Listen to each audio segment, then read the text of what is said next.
Les principes de l'éco-conduite, ils sont valables et ils sont bénéfiques pour tous les conducteurs et pour tous les types d'usages. Le tout petit rouleur, celui qui fait un trajet de 1 km, éco-conduire, ça consisterait plutôt à laisser sa voiture au garage. Mais à partir du moment où on est monté dans la voiture, on a démarré le moteur, les gestes d'éco-conduite, que ce soit l'anticipation, réduire les freinages, accélérer franchement, tenir ma vitesse stabilisée et regarder loin, ils sont applicables dès la première rue et ils sont applicables sur les 500 km qui suivent si c'est un trajet de 500 km. L'éco-conducteur n'est pas forcément non plus antagoniste avec le passionné d'automobile, parce que si on aime bien l'objet automobile, on peut aussi trouver des satisfactions à l'utiliser de façon optimale. Il est évident que pour un gros rouleur, gagner 10% de consommation sur une année, ça va lui faire une économie de budget plus importante.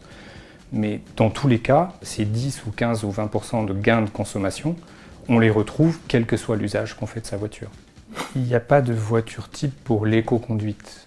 En revanche, l'éco-conduite étant une démarche d'optimisation de son usage de la voiture, le choix du modèle, il intervient pour répondre de façon optimale à l'usage dont on a besoin soi. Pendant très longtemps, on a choisi sa voiture pour l'usage le plus contraignant qu'on avait de sa voiture, quitte à ce que cet usage soit très occasionnel. Si on veut optimiser l'impact environnemental, le coût économique de sa mobilité automobile, ça peut être pertinent d'essayer de choisir une voiture adaptée à son usage le plus fréquent, par exemple le domicile-travail si on doit aller travailler tous les jours en voiture.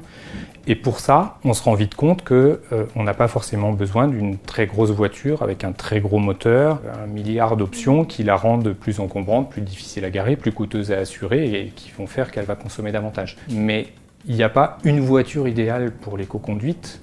L'éco-conduite, c'est tout le contraire, c'est s'adapter de façon optimale à la voiture qu'on aura optimisée pour son propre besoin.